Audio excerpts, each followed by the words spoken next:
야, 서울 대학생이라며? 여기가 어딘 줄도 모르고 설치네. 한윤아는 친구들과 함께 읍내 포장마차에서 소주를 마시고 있었습니다. 방학을 맞아 할아버지 집에 놀러온 20살 대학생 윤아에게는 평범한 저녁이 될 예정이었죠. 하지만 갑자기 나타난 3명의 남자들이 상황을 바꿔놓았습니다. 누구세요? 우리가 뭘 잘못했나요? 윤아가 당황하며 물었지만 그들의 표정은 이미 험악해져 있었습니다. 가장 앞에 선 남자는 박건식이었죠. 28살의 그는 태양파 조직에서 조태성의 오른팔 역할을 하는 인물이었습니다. 잘못한 게 뭐냐고? 이 동네에서 허락도 없이 술 마시는 게 잘못이지. 건식이 비웃으며 말했습니다. 옆에 앉아있던 윤아의 친구들이 불안해하기 시작했죠. 저기, 우리 그냥 조용히 마시고 있었는데요. 왜 이러시는 거예요? 윤아의 친구 중 하나가 떨리는 목소리로 말했습니다. 하지만 건식은 오히려 더 큰 소리로 웃었죠. 조용히. 너희들이 조용하다고? 서울서 온 것들이 이 동네 분위기 다 망쳐놓고 조용하다고? 말도 안 되는 트집이었습니다. 윤아와 친구들은 정말 조용히 맥주나 소주 한두 잔씩 마시며 대학 얘기를 하고 있었을 뿐이었죠. 하지만 건식에게는 그런 것들이 중요하지 않았습니다. 이봐요. 우리가 뭘 잘못했는지 정말 모르겠어요. 그냥 가주세요. 윤아가 최대한 공손하게 말했지만 건식의 얼굴이 더욱 일그러졌습니다. 가라고? 야, 인연이 지금 우리한테 가라고 하네? 건식이 갑자기 윤아의 어깨를 거칠게 잡았습니다. 윤아가 깜짝 놀라 뒤로 물러서려 했지만 다른 조직원이 뒤에서 막아섰죠. 놔주세요. 왜 이러는 거예요? 윤아가 소리쳤지만 포장마차 안의 다른 손님들은 모두 고개를 돌리고 있었습니다. 태양파라는 이름을 들은 순간부터였죠. 이 동네에서 태양파를 건드리는 것은 자살행위나 다름없다는 걸 모두가 알고 있었습니다. 서울서 왔다고 잘난 척하지 마. 여기서는 우리가 법이야. 건식이 윤아의 턱을 거칠게 잡으며 말했습니다. 그의 손톱이 윤아의 살을 파고들었죠. 아파요. 놔주세요. 윤아의 눈에 눈물이 맺히기 시작했습니다. 친구들이 도와주려 했지만 다른 조직원들이 위협적으로 노려보며 막았죠. 예쁘긴 하네. 그런데 입이 너무 거칠어. 건식이 음흉한 미소를 지으며 윤아의 얼굴을 더 가까이 끌어당겼습니다. 윤아가 고개를 돌리려 하자 건식의 손이 윤아의 뺨을 세게 때렸죠. 짝! 날카로운 소리와 함께 윤아의 고개가 옆으로 돌아갔습니다. 뺨에 빨간 손자국이 선명하게 남았죠. 아! 윤아가 뺨을 감싸쥐며 비명을 질렀습니다. 입꼬리에서 피가 흘러내렸죠. 왜 때리세요? 우리가 뭘 잘못했다고. 윤아의 친구가 울먹이며 항의했지만 건식은 오히려 박수를 쳤습니다. 좋아, 좋아. 이래야 정신을 차리지. 건식이 다시 윤아의 머리채를 잡았습니다. 윤아의 깔끔하게 묶은 머리가 흐트러졌죠. 다시는 이 동네에서 함부로 굴지 마. 그리고 서울 가서도 입 함부로 놀리지 마. 건식이 윤아의 귀에 대고 속삭였습니다. 그의 입에서 나오는 술 냄새와 담배 냄새가 역겨웠죠. 우리가 누군지 알려줄 테니까. 기억해둬. 건식이 마지막으로 윤아의 어깨를 거칠게 밀쳤습니다. 윤아가 의자에서 넘어질 뻔했지만 겨우 테이블을 잡고 버텼죠. 입에서 나온 피가 온 여기저기 튀어 있었습니다. 사장님, 경찰 불러요. 포장마차 사장이 떨리는 목소리로 외쳤습니다.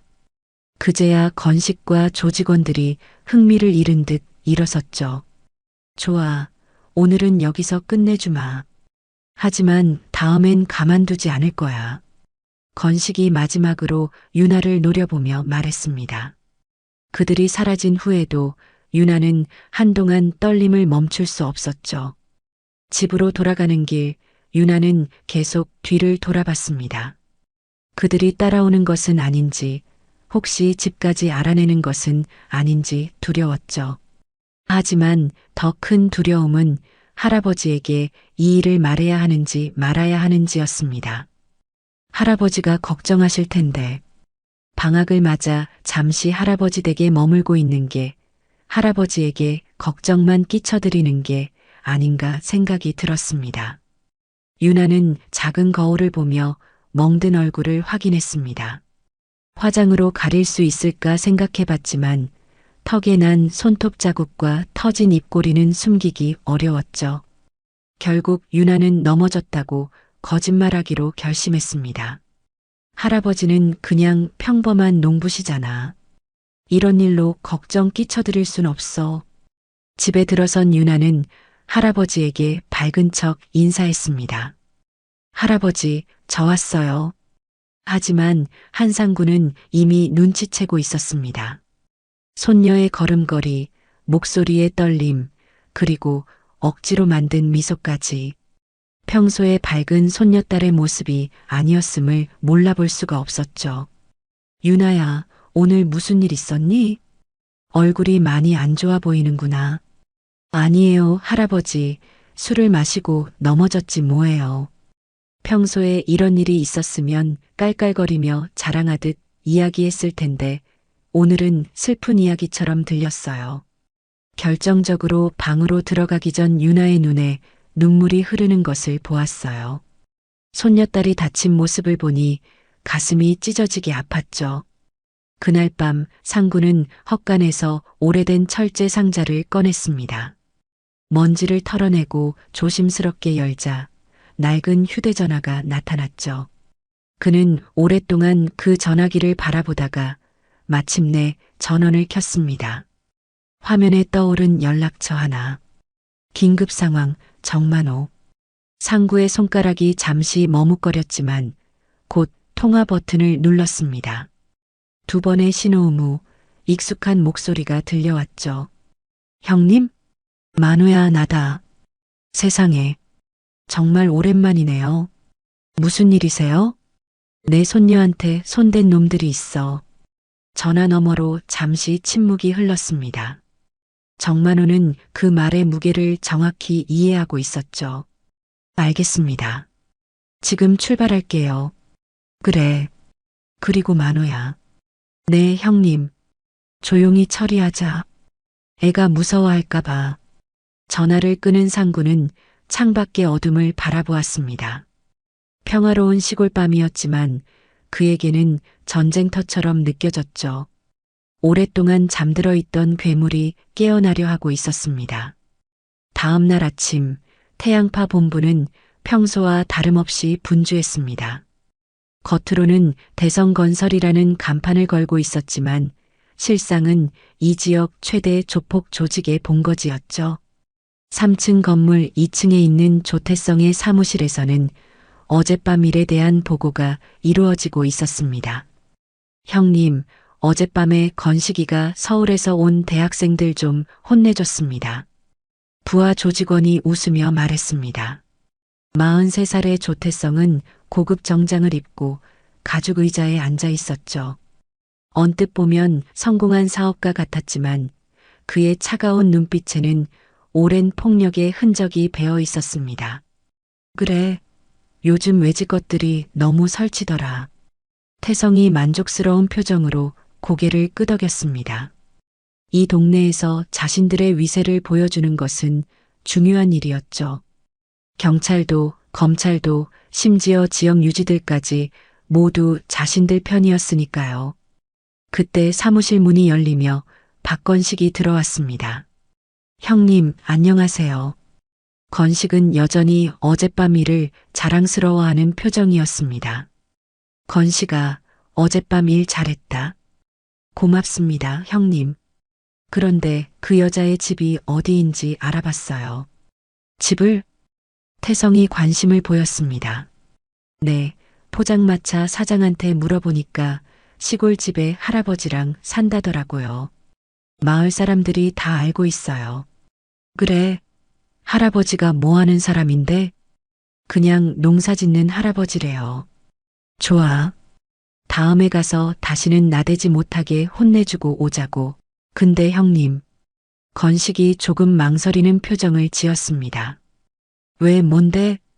포장마차 사장이 이상한 얘기를 하더라고요. 무슨? 그 할아버지가 옛날에 서울에서 큰일하던 사람이었다는 소문이 있다는 거예요. 태성의 눈썹이 살짝 올라갔습니다. 큰일이라니? 정확히는 모르겠지만 십몇 년 전에 이 동네로 내려와서 계속 농사만 짓고 있다고 하더라고요. 근데 가끔 서울에서 사람들이 찾아온다는 얘기도 있고요. 태성이 불안한 기색을 보였습니다. 서울에서 어떤 사람들? 그건 확실하지 않아요. 그냥 동네 소문이니까요. 태성이 잠시 생각에 잠겼습니다. 뭔가 이상했죠. 만약 정말 평범한 농부라면 왜 서울에서 사람들이 찾아올까요? 두목의 자리까지 올 수 있었던 그의 동물적인 촉이 발동했습니다. 그에게 뭔가 있다고. 혹시 그 할아버지 이름이 뭔지 알아봤어? 한상구라고 하더라고요. 그 순간 태성의 얼굴이 굳어졌습니다. 한상구라는 이름이 어디선가 들어본 것 같았거든요. 한상구? 확실해? 네, 마을 사람들이 모두 한 할아버지라고 부르더라고요. 태성이 급하게 서랍을 뒤지기 시작했습니다. 오래된 파일들을 꺼내며 무언가를 찾고 있었죠. 형님, 뭘 찾으세요? 잠깐만. 태성이 마침내 낡은 파일 하나를 찾아냈습니다. 15년 전 이 지역 조직 관련 자료였죠. 그때 자신은 아직 말단이었지만 선배들에게서 들은 이야기들을 기록해둔 것이었습니다. 있다. 태성이 한 페이지를 펼쳤습니다. 거기에는 무호, 본명, 추정 한상구라고 적혀 있었죠. 이게 뭐예요, 형님? 건식이 궁금해서 물었습니다. 야, 너 무호라는 이름 들어본 적 있어? 무호요? 아니요, 처음 들어봐요. 태성의 얼굴이 창백해졌습니다. 설마 그 무호가 아직 살아있다는 말인가요? 형님, 무호가 뭐예요? 15년 전에 이 지역 조직들을 쓸어버린 괴물이야. 괴물이요? 그래. 하룻밤에 조직 간부 10명을 동시에 사라지게 만든 놈이지. 건식이 믿기지 않는다는 표정을 지었습니다. 그런데 설마 그 할아버지가 모르겠어. 하지만 이름이 같잖아. 태성이 불안해하며 담배를 꺼냈습니다. 에이 아니겠지. 15년 전에도 그 할아버지는 할아버지였을 테니까. 그럼 어떻게 하죠? 일단 확인해 봐야겠어. 어떻게요? 직접 가서 확인하는 수밖에. 건식이 망설였습니다. 형님, 만약 정말 그 무호라면 그럼 우리 다 죽은 거지. 태성의 말에 사무실이 조용해졌습니다. 하지만 확인은 해야 해. 그냥 넘어갔다가 나중에 더 큰 문제가 될 수도 있거든. 그럼 제가 가볼까요? 너 혼자? 네, 그냥 건설회사 직원인 척하면서 확인만 해보겠어요. 태성이 고민했습니다. 만약 정말 무호라면 건식을 보내는 것도 위험했죠. 조심해서 가. 절대 자극하지 말고. 알겠습니다. 그날 오후 태성은 혼자 사무실에 남아 과거 자료들을 뒤져봤습니다. 무호에 대한 기록들을 찾아보려고 했죠. 하지만 공식적인 기록은 거의 없었습니다. 그만큼 비밀스러운 존재였거든요. 만약 정말 그렇다면 어젯밤 건식이 한 일은 자살행위나 다름없었죠. 한편 한상구의 집에서는 아침 식사가 조용히 진행되고 있었습니다. 유나는 화장으로 멍을 가리려 했지만 상구의 예리한 눈을 속일 수는 없었죠. 유나야, 어젯밤에 무슨 일 있었지? 상구가 조용히 물었습니다. 유나가 깜짝 놀라며 고개를 들었죠. 아, 아무 일도 없었어요, 할아버지. 정말로요. 그래. 그럼 얼굴에 있는 건 뭐야? 넘어져서 그래요. 어젯밤에 길이 어두워서. 유나가 거짓말을 하는 것을 알았지만 상구는 더 이상 묻지 않았습니다. 대신 조용히 고개를 끄덕이며 말했죠. 그래, 앞으로 조심해라. 하지만 상구의 마음속에서는 이미 계획이 세워지고 있었습니다. 오늘 정만호가 올 예정이었죠. 그리고 진실을 알아낸 후에는 오랫동안 봉인해둔 과거를 꺼내야 할 시간이었습니다. 점심때쯤 박건식이 상구의 집 근처에 도착했습니다. 작은 농가를 멀리서 바라보며 주변을 살펴봤죠. 정말 평범한 시골집이었습니다. 텃밭도 있고 마당에는 빨래도 널려 있었고요. 뭐야, 정말 그냥 농사 짓는 할아버지네. 건식이 안도의 한숨을 내쉬었습니다. 태성 형님이 왜 그렇게 신경 쓰는지 이해할 수 없었죠. 그때 집 앞에서 한 노인이 나타났습니다. 허름한 잠바를 입고 고무신을 신은 평범한 시골 할아버지였죠. 바로 한상구였습니다. 건식은 차에서 내려 천천히 다가갔습니다. 상구는 텃밭에서 무언가를 하고 있었는데 건식의 발걸음 소리를 듣고 고개를 들었죠. 누구세요? 상구가 평범한 목소리로 물었습니다. 건식은 상구를 위아래로 훑어봤는데 정말 평범한 노인이었습니다. 키도 그리 크지 않았고 말투도 순박했죠. 아, 안녕하세요. 저는 대성건설에서 나왔습니다. 건식이 거짓말을 했습니다. 건설회사요? 무슨 일로? 이 근처에 공사 예정지가 있어서 인사차 들렀습니다. 상구는 잠시 건식을 바라보더니 고개를 끄덕였습니다. 그러세요. 수고하세요. 네, 그럼 이만. 건식이 돌아서려던 순간 상구가 말했습니다. 그런데 젊은이, 어젯밤에 우리 손녀 본 적 있어요? 건식의 발걸음이 멈췄습니다. 천천히 돌아보니 상구가 여전히 평범한 표정으로 서 있었죠. 손녀요? 아니요, 모르겠는데요. 그래요? 얼굴에 상처를 입고 왔거든요. 상구의 목소리는 여전히 차분했습니다. 하지만 건식은 왠지 모를 오싹함을 느꼈죠. 아, 그렇군요. 저는 모르겠습니다. 그럼 됐어요. 조심해서 가세요. 상구가 다시 텃밭으로 돌아갔습니다. 건식은 빠른 걸음으로 차로 향했죠.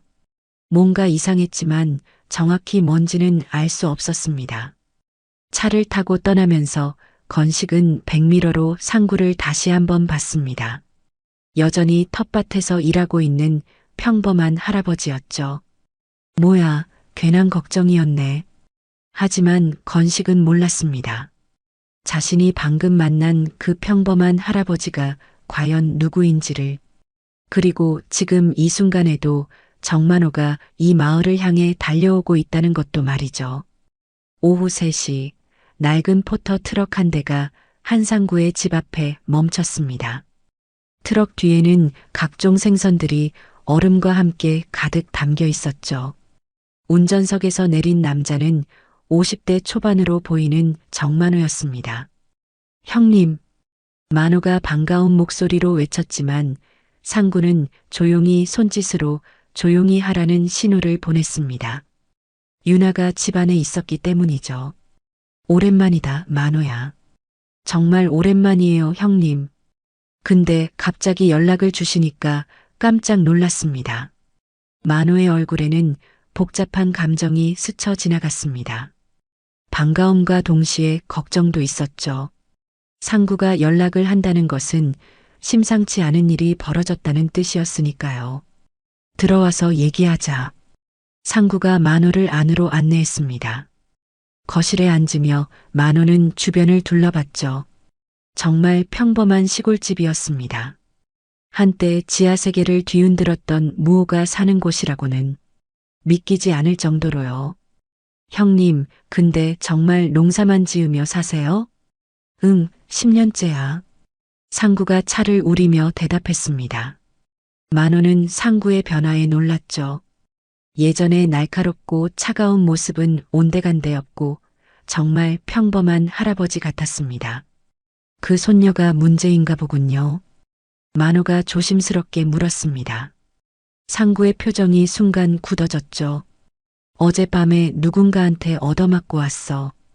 얼굴에 멍이 들고 옷도 찢어져서 누가 감히. 만호의 목소리가 낮아졌습니다. 예전에 그가 돌아오는 것 같았죠. 태양파라는 놈들이야. 이 동네 조폭들이더라. 태양파요? 아, 그놈들. 만호가 고개를 끄덕였습니다. 생선 장사를 하면서 이 지역 사정은 어느 정도 파악하고 있었죠.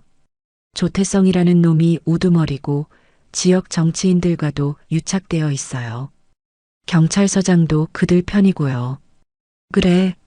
상구의 목소리는 여전히 차분했지만 만호는 그 속에 숨어 있는 분노를 느낄 수 있었습니다. 형님, 그런데 정말 확실한 거죠? 그들이 손녀분을. 확실해. 어젯밤에 박건식이라는 놈이 와서 확인까지 했거든. 만호가 깜짝 놀랐습니다. 여기까지 왔다고요? 응. 대성건설 직원이라고 거짓말하면서. 세상에. 그럼 이미 형님 존재를 의심하고 있는 건가요? 상구가 잠시 생각에 잠겼습니다. 아마 그럴 거야. 하지만 아직 확신은 못할 거야. 그럼 어떻게 하시겠어요? 만호가 물었습니다. 상구는 오랫동안 침묵했죠. 10년간 평범하게 살아왔는데 다시 그 세계로 돌아가야 하는 건가요? 그때 유나의 방에서 작은 소리가 들려왔습니다. 흐느끼는 소리였죠. 상구의 주먹이 저절로 쥐어졌습니다. 만호야, 내가 누군지 기억하지? 만호의 등에 차가운 기운이 돌았습니다. 그 목소리, 그 톤, 기억합니다. 그럼 됐어. 오늘 밤부터 시작하자. 알겠습니다. 어떻게 할까요? 상구가 창밖을 바라보며 말했습니다. 조용히 하자. 애가 무서워할까봐. 한편 태양파 본부에서는 박건식이 돌아와 보고를 하고 있었습니다. 형님 다녀왔습니다. 어땠어? 태성이 긴장한 목소리로 물었습니다. 그냥 평범한 농사 짓는 할아버지였어요. 별 특이한 점은 없었고요. 정말? 네, 근데 좀 이상한 건 저한테 손녀 얘기를 하더라고요. 태성의 눈이 날카로워졌습니다. 뭐라고? 어젯밤에 손녀가 다쳐서 왔다면서 혹시 제가 본 적 있냐고 물어보더라고요. 그래서 당연히 모른다고 했죠. 그랬더니 그냥 가라고 하더라고요. 태성이 의자에 깊숙이 몸을 맡겼습니다. 뭔가 이상했죠. 만약 정말 평범한 할아버지라면 손녀를 때린 놈을 찾으려고 했을 텐데. 형님, 뭔가 걱정되세요? 아니야, 괜찮아. 하지만 태성의 불안감은 계속 커져갔습니다. 정만호라는 이름이 자꾸 머릿속에 맴돌았죠. 그날 저녁 상구와 만호는 헛간에서 대화를 나누고 있었습니다. 형님, 정말 오랜만에 보네요. 만호가 먼지투성이 철제 상자를 보며 말했습니다. 상자 안에는 각종 장비들이 정리되어 있었죠. 통신 장비부터 시작해서 더 위험한 것들까지. 10년 만이야. 상구가 옛날 휴대폰을 들며 말했습니다. 그때 이후로 한 번도 안 열어봤어요? 한 번도. 정말 끝이라고 생각했거든. 근데 이제 다시 할 수밖에 없지. 내 손녀를 건드렸는데. 만호가 고개를 끄덕였습니다.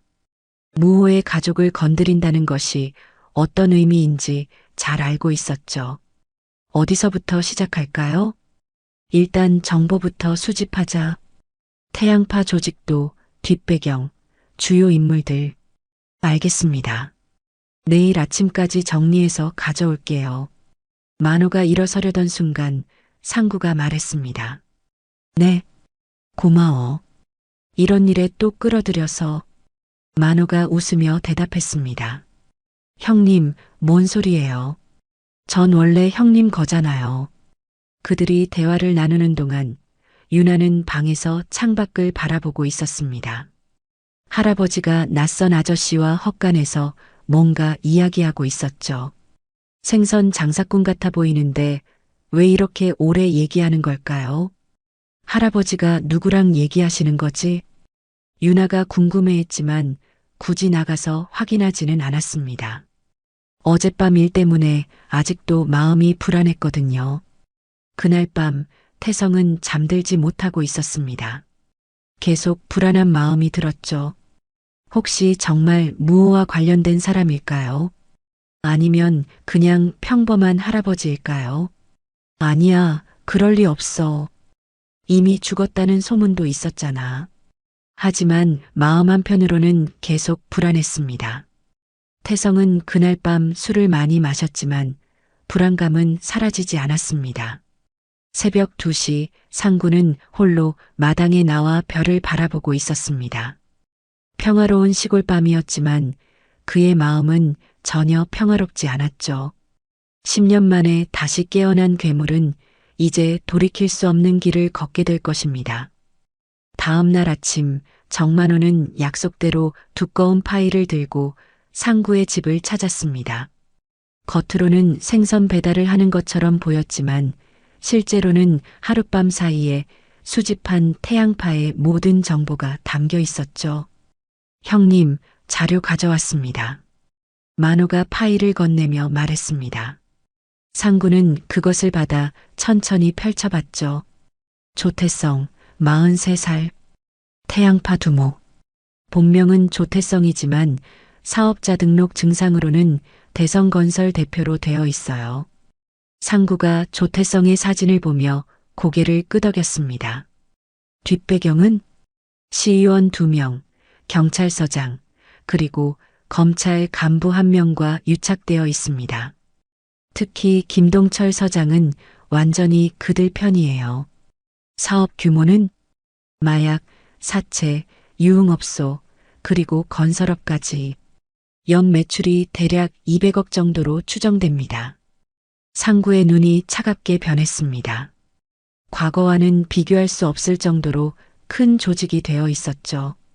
조직원 수는 핵심 간부가 15명, 말단까지 합치면 대략 50명 정도입니다. 박건식은 조태성의 오른팔 격입니다.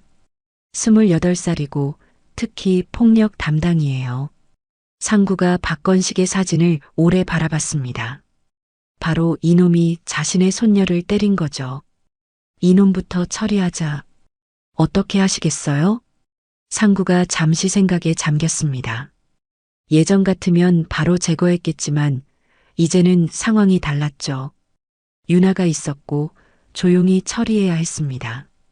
일단은 경고부터 하자. 너무 시끄럽게 하면 애가 눈치챌 거야. 알겠습니다. 그럼 오늘 밤에? 응. 그런데 만호야, 혹시 우리 쪽 사람들 중에 아직 연락 가능한 놈들 있어? 만호가 잠시 생각해 봤습니다. 김철수는 아직 살아있을 거예요.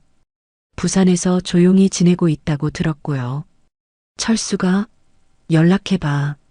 네. 그리고 이영호도 대구에 있어요. 상구가 고개를 끄덕였습니다. 옛날 팀원들이었죠. 모두 명령 하나면 목숨을 걸고 달려올 사람들이었습니다. 아직은 우리 둘만으로도 충분할 거야. 나중에 필요하면 연락하고. 그날 오후 박건식은 평소처럼 조직 사무실에서 부하들과 회의를 하고 있었습니다. 어젯밤에 혼내준 대학생 얘기를 자랑스럽게 떠들고 있었죠. 야, 너희도 봤어야 했는데. 그년이 울면서 빌던 모습 말이야. 형님이 때린 거예요? 당연하지. 한 대 쳤더니 바로 조용해지더라. 건식의 부하들이 웃으며 맞장구를 쳤습니다. 하지만 그들은 몰랐죠. 그 순간에도 자신들을 지켜보는 눈이 있다는 것을. 상구와 만호는 건물 맞은편에서 태양파 사무실을 관찰하고 있었습니다. 오랜만에 다시 하는 정찰이었지만 몸은 기억하고 있었죠. 형님, 박건식이 저기 있네요. 만호가 망원경을 내리며 말했습니다. 몇 명이나 있어? 건식 포함해서 5명입니다. 무장은? 겉으로는 안 보이지만 아마 칼 정도는 있을 거예요. 상구가 시계를 봤습니다. 오후 6시였죠. 곧 퇴근 시간이었습니다. 오늘 밤에 집에서 혼자 있을 때 찾아가자. 네. 주소는 파악해뒀습니다. 저녁이 되자 박건식은 혼자 집으로 돌아갔습니다. 원룸 오피스텔이었는데 보안이 그리 철저하지 않았죠. 상구와 만호에게는 들어가는 것이 어려운 일이 아니었습니다. 밤 11시 건식이 샤워를 마치고 나오는 순간이었습니다. 거실에 낯선 그림자 2개가 있었죠. 누구야? 건식이 놀라며 소리쳤지만 이미 늦었습니다. 만호가 순식간에 뒤로 돌아가 건식의 목을 눌렀죠. 조용히 해. 떠들면 죽어. 만호의 차가운 목소리에 건식이 얼어붙었습니다. 그제야 거실에 앉아있는 또 다른 인물을 봤죠. 어제 만났던 그 할아버지였습니다. 당신이 왜 여기에? 건식이 떨리는 목소리로 물었습니다. 상구는 조용히 일어나 건식 앞으로 다가갔죠. 내 손녀 기억나? 손녀요? 어젯밤에 때린 그 애 말이야. 건식의 얼굴이 창백해졌습니다. 이제야 상황을 이해하기 시작했죠. 그게 할아버지 손녀였어요? 응. 상구의 대답은 간단했지만 그 안에 담긴 분노는 엄청났습니다. 지금 용서를 받지 않지 않으면 죽을 것이라는 직감이 강하게 들었습니다. 죄송합니다. 정말 몰랐어요. 건식이 무릎을 꿇으며 빌기 시작했습니다. 하지만 상구의 표정은 전혀 변하지 않았죠. 몰랐다고? 그럼 알았으면 안 때렸겠어? 건식이 대답을 못하고 있을 때 상구가 천천히 주머니에서 무언가를 꺼냈습니다. 작은 칼이었죠. 야, 내 손녀 얼굴에 뭘 했는지 기억나? 네, 때렸습니다. 어디를? 뺨을. 한 번. 그래, 뺨을. 상구가 건식의 턱을 잡았습니다. 건식이 공포에 질려 떨고 있었죠. 내가 똑같이 해줄게. 안 돼요. 제발. 하지만 상구의 손이 움직였습니다. 칼끝이 건식의 뺨을 살짝 그었죠. 깊지는 않았지만 피가 흘러내렸습니다. 건식이 비명을 질렀습니다. 조용히 해. 이건 시작에 불과해. 상구가 차가운 목소리로 말했습니다. 다음에 또 내 가족한테 손 떼면 그때는 이걸로 끝나지 않을 거야. 네, 알겠습니다. 그리고 너희 조직한테 전해. 무호가 돌아왔다고. 건식의 눈이 커졌습니다. 그 전설 같은 이름을? 설마 당신이에요? 상구가 대답 대신 웃었습니다. 하지만 그 웃음이 더 무서웠죠. 기억해둬. 다음은 없어. 상구와 만호가 사라진 후 건식은 한동안 바닥에 주저앉아 있었습니다. 뺨에서 흘러내리는 피를 닦으면서도 믿기지 않았죠. 무호가 정말 살아있었고 그가 그 평범한 할아버지였다는 것이. 다음 날 아침 건식은 급하게 태성을 찾아갔습니다. 얼굴에 붙인 반창고가 눈에 띄었죠. 야, 너 얼굴이 왜 그래? 태성이 놀라며 물었습니다. 형님, 큰일 났습니다. 그 할아버지 정말 무호였어요. 태성의 얼굴이 하얗게 질렸습니다. 최악의 상황이 현실이 된 거죠. 확실해? 네, 직접 들었어요. 무호가 돌아왔다고 전하라고 했습니다. 태성이 의자에 주저앉았습니다. 이제 정말 끝이었죠. 그를 적으로 만들었다는 것은 죽음을 의미했으니까요. 한편 상구는 집에서 평범하게 아침 식사를 준비하고 있었습니다. 유나가 일어나서 식탁에 앉았죠. 할아버지, 안녕하세요. 응, 잘 잤어? 네, 그런데 할아버지는 어젯밤에 어디 가셨어요? 상구가 잠시 멈칫했습니다. 응? 그냥 마을 이장님 댁에 잠시 다녀왔지. 아, 그렇구나. 유나는 더 이상 묻지 않았습니다. 하지만 뭔가 이상하다는 느낌은 계속 들었죠. 할아버지의 분위기가 어젯밤부터 달라진 것 같았습니다. 그날부터 태양파 조직 전체가 긴장 상태에 들어갔습니다. 무호라는 이름만으로도 충분히 무서웠는데 그가 정말 살아서 돌아왔다니요. 이제 모든 것이 달라질 것이었습니다. 태양파 본부는 그날 하루 종일 술렁였습니다. 조태성은 긴급회의를 소집했고 핵심 간부들이 모두 모였죠. 회의실 분위기는 무겁기만 했습니다. 형님들, 진짜 그예요? 한 간부가 떨리는 목소리로 물었습니다. 모두가 그 이름을 알고 있었죠. 15년 전 이 지역 조직들을 하루아침에 쓸어버린 전설의 인물. 건식이가 직접 들었잖아. 틀림없어. 태성이 무거운 목소리로 대답했습니다. 그의 손도 미세하게 떨리고 있었죠. 일단 피하자. 피한다고요? 간부들이 놀라며 반문했습니다. 태양파가 누군가를 피한다는 것은 상상도 못했던 일이었죠. 야, 너희들 무호가 누군지 알기나 해? 태성이 화를 내며 말했습니다. 그놈은 사람이 아니야. 괴물이라고. 박건식이 뺨에 붙인 반창고를 만지며 고개를 끄덕였습니다. 어젯밤 경험은 정말 악몽 같았죠. 형님, 그럼 우리가 그냥 당하고만 있어야 해요? 당분간은 그래야 해. 함부로 건드렸다가는 우리 모두 죽어. 태성의 말에 회의실이 조용해졌습니다. 근데 형님, 그 할아버지가 왜 갑자기 나타난 건가요? 건식이가 그 손녀를 때렸잖아. 그게 계기가 된 거지. 모든 시선이 건식에게 쏠렸습니다. 건식은 고개를 숙이고 있었죠. 죄송합니다, 형님들. 정말 몰랐어요. 이미 엎질러진 물이야. 이제 어떻게 수습할지 생각해야지. 그때 태성의 휴대폰이 울렸습니다. 발신자를 보니 김동철 경찰서장이었죠. 여보세요, 서장님. 태성 씨, 지금 당장 만나야겠어요. 무슨 일이세요? 전화로는 곤란하고 일단 만나죠. 전화를 끄는 태성의 얼굴이 더욱 어두워졌습니다. 1시간 후 태성은 경찰서장 김동철과 비밀 장소에서 만났습니다. 외곽의 조용한 카페였죠. 서장님, 무슨 일로 급하게? 태성 씨 얘기 들었어요. 김동철도 그 이름을 알고 있었습니다. 경찰 내부에서도 전설로 전해지는 인물이었거든요. 솔직히 말해요. 정말 그 사람이 돌아온 거예요? 태성이 고개를 끄덕였습니다. 그럼 큰일 났네요.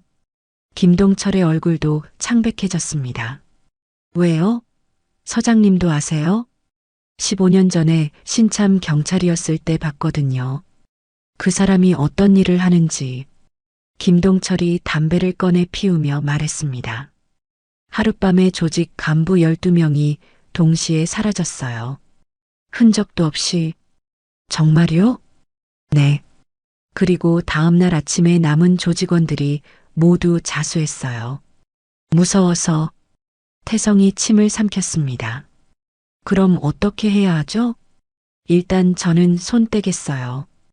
그를 건드릴 수는 없어요. 서장님, 미안해요, 태성 씨. 이번 일은 제가 도울 수 없어요. 김동철이 자리에서 일어났습니다. 태성에게는 절망적인 순간이었죠. 그 시각 한상구는 정만호와 함께 다음 계획을 세우고 있었습니다. 형님, 태양파 쪽에서 완전히 쫄았네요. 만호가 웃으며 말했습니다. 당연하지. 예전 일을 기억하는 놈들이 있을 테니까. 그럼 이제 어떻게 하시겠어요? 상구가 잠시 생각했습니다. 사실 박건식에게 경고를 준 것만으로도 충분했죠. 하지만 뭔가 더 확실하게 해둘 필요가 있었습니다. 조태성을 직접 만나보자. 직접요? 응. 그래야 확실히 끝날 거야. 만호가 걱정스러운 표정을 지었습니다. 형님, 너무 위험하지 않을까요? 그들도 무기는 가지고 있을 텐데. 만호야, 내가 누군지 잊었어? 상구의 눈에 옛날의 날카로움이 돌아왔습니다.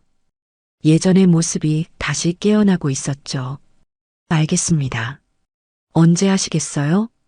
내일 저녁. 그 전에 조태성의 동선부터 파악하자.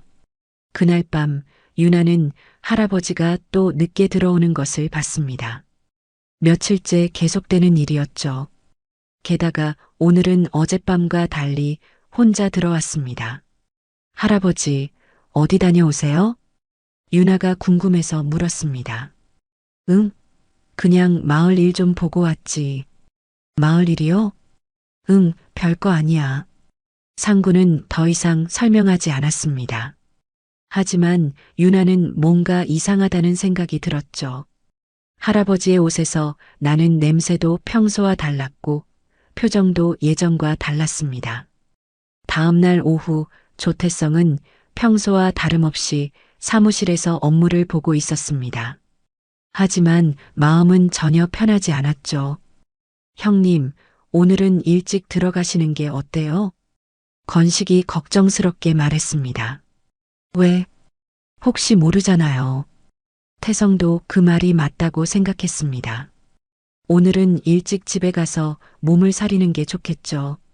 저녁 7시 태성은 평소보다 일찍 자신의 고급 아파트로 향했습니다. 하지만 집에 도착하기 전에 뭔가 이상함을 느꼈죠. 주차장이 너무 조용했습니다. 엘리베이터를 타고 15층에 올라갔는데 복도에 불이 꺼져 있었습니다.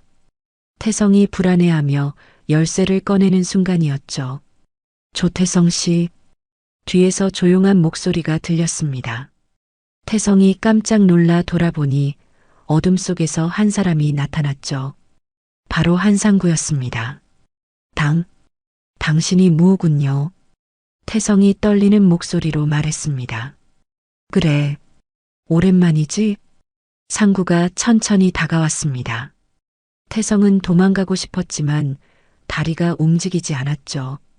뭘 원하세요? 간단해. 내 손녀한테 사과하고 다시는 건드리지 마. 네, 당연히 그럴게요. 태성이 급하게 대답했습니다. 그리고 박건식 그놈, 내 앞에 데려와. 알겠습니다. 내일 당장. 상구가 태성에게 한 걸음 더 다가갔습니다. 태성은 벽에 등을 대고 있었죠. 조태성, 잘 들어. 이게 마지막 경고야. 네. 다음에 내 가족한테 손 떼면 그때는 너희 조직 전체가 사라질 거야. 상구의 목소리는 조용했지만 그 안에 담긴 위협은 절대적이었습니다. 태성은 그 순간 정말로 죽을 수도 있다는 생각이 들었죠. 기억해둬. 상구가 마지막 말을 남기고 사라졌습니다. 태성은 한동안 그 자리에 서 있을 수밖에 없었죠. 다리에 힘이 풀려서 움직일 수가 없었습니다. 그날 밤 태성은 긴급회의를 다시 소집했습니다. 형님들, 그를 직접 만났어요. 뭐라고요? 내 집 앞에서 기다리고 있더라고요. 간부들의 얼굴이 모두 창백해졌습니다. 그래서 뭐라고 했어요? 박건식을 데려오라고 했어요. 그리고 다시는 그 손녀한테 손대지 말라고. 모든 시선이 다시 건식에게 쏠렸습니다. 건식은 이미 죽은 사람 같은 표정이었죠. 형님, 저 어떻게 하죠? 가야지. 안 가면 우리 모두 죽어. 태성의 말에 건식이 절망했습니다. 하지만 선택의 여지가 없었죠. 다음 날 오후 박건식은 조태성과 함께 한상구의 집 앞에 도착했습니다. 고급 세단에서 내린 두 사람의 얼굴에는 긴장감이 가득했죠. 태성은 떨리는 손으로 담배를 피우고 있었고 건식은 이미 얼굴이 새하얗게 질려 있었습니다. 형님, 정말 들어가야 해요? 건식이 마지막으로 물었습니다. 가야지. 무호를 화나게 해서는 안 돼. 태성도 사실 두려웠지만 더 이상 미룰 수는 없었습니다. 그의 분노를 달래는 것이 살 길이었죠. 집 앞에 도착하자 한상구가 이미 마당에서 기다리고 있었습니다. 허름한 잠바와 고무신 차림의 평범한 농부 같았지만 두 사람에게는 죽음의 신처럼 보였죠. 왔구나. 상구가 조용히 말했습니다. 태성이 먼저 깊게 고개를 숙이며 인사했죠. 무호님 찾아뵙게 되어 영광입니다. 영광이라. 상구가 씁쓸하게 웃었습니다. 그런 이름으로 불린 지도 오래됐네. 건식이 무릎을 꿇으며 머리를 바닥에 박았습니다. 죄송합니다. 정말 죄송합니다. 손녀분인 줄 몰랐어요. 몰랐다고? 그럼 알았으면 안 때렸겠어? 상구의 차가운 질문에 건식이 말문이 막혔습니다. 대답 못하겠네. 상구가 집안을 향해 소리쳤습니다. 유나야, 잠깐 나와봐. 잠시 후 유나가 집에서 나왔습니다. 태성과 건식을 보자 깜짝 놀랐죠. 할아버지, 이 사람들이 왜 너한테 사과하러 온 거야? 유나가 상황을 파악하지 못하고 있을 때 건식이 무릎을 꿇고 오열하기 시작했습니다. 정말 죄송합니다. 제가 정말 잘못했습니다. 다시는 이런 일 없을 거예요. 태성도 깊게 고개를 숙였습니다. 저희 조직이 큰 실수를 했습니다. 앞으로는 이런 일이 절대 일어나지 않도록 하겠습니다. 유나가 당황하며 할아버지를 바라봤습니다. 할아버지, 유나야, 이 사람들이 진심으로 사과하고 있다. 받아주겠니? 유나가 고개를 끄덕였습니다. 네. 다시는 이런 일 없으면 돼요. 감사합니다. 정말 감사합니다. 건식이 울먹이며 고개를 숙였습니다. 유나가 집 안으로 들어가자 상구의 목소리가 다시 차가워졌습니다. 이제 일어나. 두 사람이 떨리는 다리로 일어났습니다. 조태성, 잘 들어. 네. 너희 조직, 이제 정말 건설업만 해라. 불법적인 일은 모두 정리하고. 알겠습니다. 그리고 이 동네뿐만 아니라 인근 지역도 마찬가지야. 약한 사람들 괴롭히는 일은 없어야 해. 태성이 고개를 끄덕였습니다. 네, 그렇게 하겠습니다. 만약 다시 이런 일이 일어나면. 상구가 말을 멈췄지만 두 사람은 그 의미를 충분히 이해했습니다. 절대 그런 일 없을 겁니다. 좋아. 그럼 이제 가봐. 두 사람이 황급히 인사하고 떠나려던 순간 상구가 다시 말했습니다. 박건식. 네. 건식이 얼어붙었습니다. 앞으로는 주먹 대신 머리를 써라. 그게 진짜 강한 거야.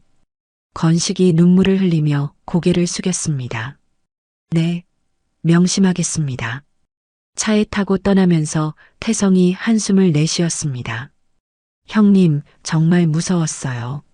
나도 마찬가지야. 하지만 이제 끝났어. 정말요? 응, 그가 용서해줬으니까. 건식이 뒷좌석에서 조용히 말했습니다. 형님, 저 정말 달라질게요. 그래야지. 오늘 일을 평생 잊지 마라. 그날 저녁 태양파 조직 전체에 긴급 명령이 내려졌습니다. 모든 불법 사업을 중단하고 정말 건설업만 하라는 것이었죠.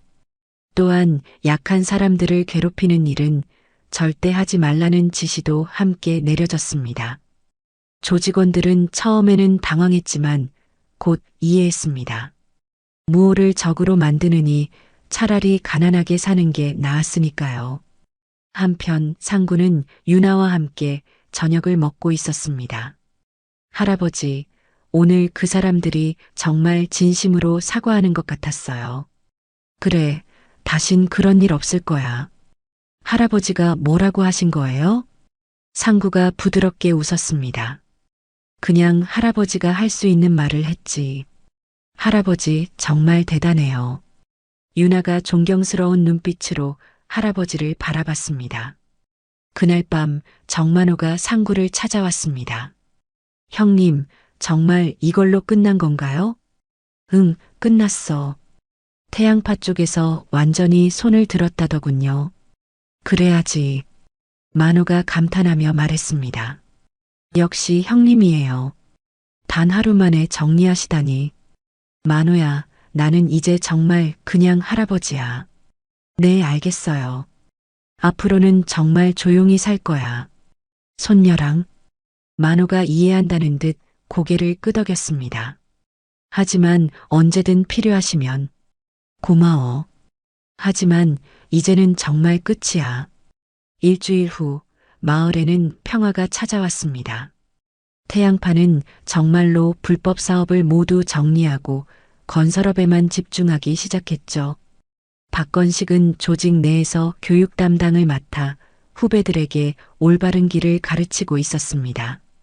유나는 다시 친구들과 편안하게 읍내를 다닐 수 있게 되었고, 상구는 평범한 할아버지로서 텃밭을 가꾸며 조용한 나날을 보냈습니다. 어느 날 저녁 유나가 할아버지에게 물었습니다. 할아버지, 예전에 정말 뭐 하셨어요? 상구가 빙긋 웃으며 대답했습니다. 글쎄다. 그냥 사람들 좀 도와주는 일 했지. 어떤 도움을? 나쁜 사람들이 착한 사람들 괴롭히지 못하게 하는 일. 유나가 따뜻하게 웃었습니다. 그럼 지금도 그런 일 하시는 거네요. 그런가? 네, 저를 지켜주시잖아요. 상구가 손녀의 머리를 쓰다듬었습니다. 앞으로도 계속 지켜줄 거야. 그날 밤 상구는 마당에 나와 별을 바라봤습니다. 오랜만에 마음이 정말 편안했죠. 손녀는 안전하고 마을도 평화로워졌습니다. 멀리서 정만호의 생선 트럭 소리가 들려왔습니다. 평범한 일상 속에서 옛 동료가 여전히 자신을 지켜보고 있다는 것이 든든했죠. 무오한 상구는 이제 정말로 평범한 할아버지가 되었습니다. 하지만 필요하다면 언제든 다시 깨어날 준비가 되어 있었죠. 가족을 지키기 위해서라면 말입니다. 시골 마을의 평화로운 밤이 깊어갔습니다. 별들이 반짝이는 하늘 아래 한 할아버지와 손녀의 조용한 행복이 계속되고 있었습니다. 그리고 이 작은 마을에는 이제 아무도 함부로 손댈 수 없다는 것을 지하세계의 모든 사람들이 알게 되었습니다. 전설은 살아있었고 그는 여전히 가족을 지키고 있었으니까요.